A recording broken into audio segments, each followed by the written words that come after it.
what it was about. Everybody was going in different directions, and that's the same thing we find here in the aerosol program. The pilots probably don't know what they're doing. The crews that put it in, they have no idea what it was for. We believe that it was sold to governments as global warming fix.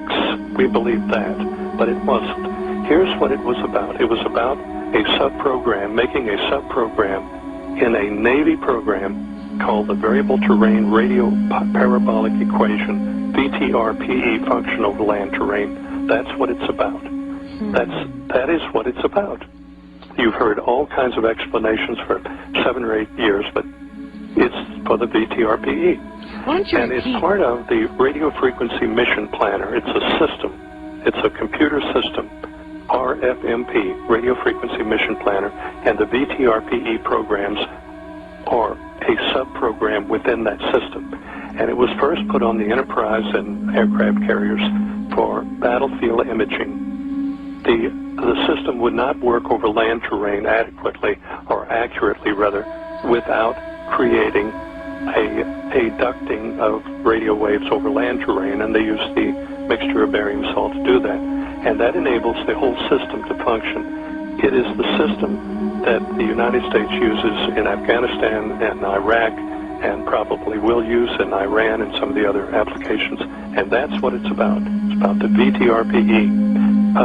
I see we're running out of time, and there's several things that I've just got to mention to you. Now, within the Navy program, we see DARPA, Defense Advanced Research Projects Agency, and they're into biologicals, and that's where Clifford shines. He has identified many very harmful biologicals coming out of the aerosols. So DARPA is involved, and DARPA is involved in spraying cities. We caught them spraying Asheville, North Carolina several years ago with a substance called BCTP, developed under one of their contracts at the University of Michigan, and it's an anti-anthrax. So that was one of the first that we saw coming out of the aircraft. They brought them in and sprayed the city.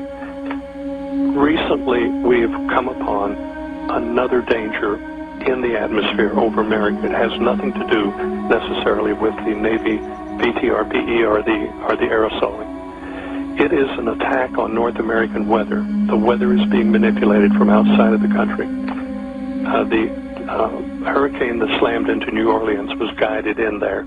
So was the Hurricane Rita and Gaston and some of the others.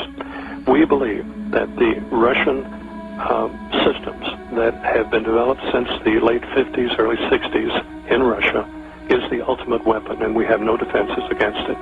It's called Scalar. That's a modern name for the systems. Scalar weapons. There are 3 divisions of Scalar coming against America. One is called energetics, and one is called bioenergetics, and one is called psychoenergetics. The psycho function can actually manipulate mind, thoughts, personalities, and cause astronaut Lisa to wear a diaper driving across the country. Really? That kind of thing, yes. There was an admiral on an aircraft recently that stood up and said to everybody on the plane that he had smallpox, and they took him off the plane. He was in medicine. That was psychoenergetics. It's functions on the mind and mind functions. You can actually insert another personality in the person. The bio comes against living bodies, their biochemistry. And the energetics can come against the Challenger, the Columbia, the Thrasher submarine, where 129 men died.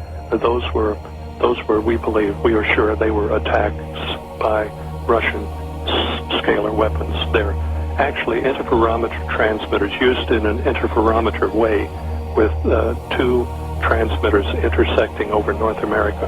But on the website linked with you, The Mysterious Booms, you will find a link to Tom Bearden, Colonel Bearden in Huntsville. He defines all of that and tells quite a story about it. The scalar transmitters in Russia are controlled by the Federal Security Service. It's abbreviated FSB, but it actually stands for the Federal Security Service, the old KGB, and not necessarily under the direct control of the Russian government. It's quite a story to this. The woodpecker transmitters that have been going on for 25, 30 years over North America are part of the weapon system coming against North America. We're experiencing and hearing from people all over the country that are experiencing dizzy spells, and they fall forward to the left. They're dizzy, forward to the left. I'm sure many of your listeners right now are saying, my God, that's happened to me. Well, it's happening all over the country, and that is the manifestation of the scalar weapon system. That is the real threat against us right now, is the Russian. Now, other countries have these weapon systems. We are late coming up to speed. We do not have adequate defenses against them right now. I will tell you that Israel stood between the United States and Russia with its defenses. Israel protected the United States on several occasions when we got right down to the line. There's been some white knuckle time with this, and the people are completely oblivious to it. But again, we are sure that the Challenger was taken down, and other aircraft, other commercial aircraft on the West Coast. Alaskan Airlines has been having a lot of trouble running into these scalar fields, but nobody knows about it. Back when I was like 19 years old, I first went into the service. We were in the Philippines, and in intelligence, we would penetrate Chinese airspace on a regular basis. We would penetrate the space to see how they would react, and we would listen to their communications, their military, and we would know something about their defenses. Well, the Russians are doing the very same thing to us right now, and we're not responding. It's as though we have no idea what's going on. And each time that happens, they become more confident. We know that atomic devices have been pre-positioned in American cities. We know that Israel pre-positioned atomic devices in Russian cities. So there's some standoff here, but we are in a desperate time, and people are oblivious to it. Well, I'm afraid that you're right on the oblivious part, because people cannot believe that this country would do that because of the facade of, oh, we care about your freedom and we're there for you, and we want to provide the most strong military to protect you. And they hate freedom, and that's why they're after us. And all these phony things that we have been Subliminal mind control.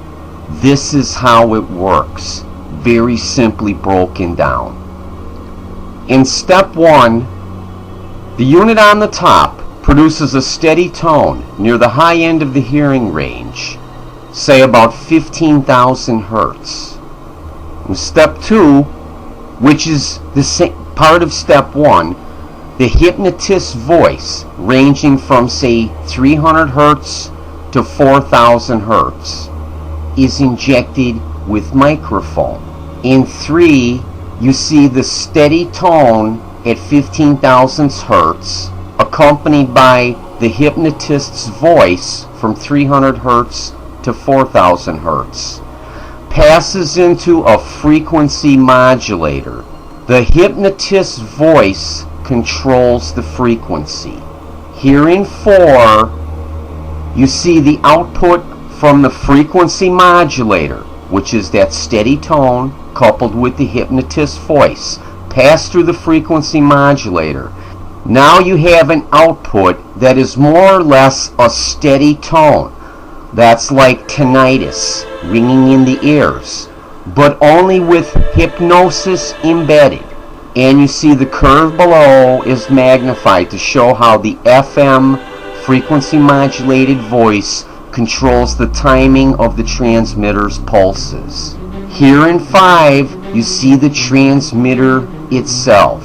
Each vertical line is one short pulse of microwave signal at a frequency to which the human brain is sensitive. Then the brain converts the train of microwave pulses back to an inaudible voice. Timing of each microwave pulse is controlled by each downslope crossing of the voice. That is Sharp's original 1974 method. Here in 6, you see the total output of the system going into your brain. And note, there is no conscious defense possible against this silent sound hypnosis. This was doable in 1974. This is not science fiction. This is science fact.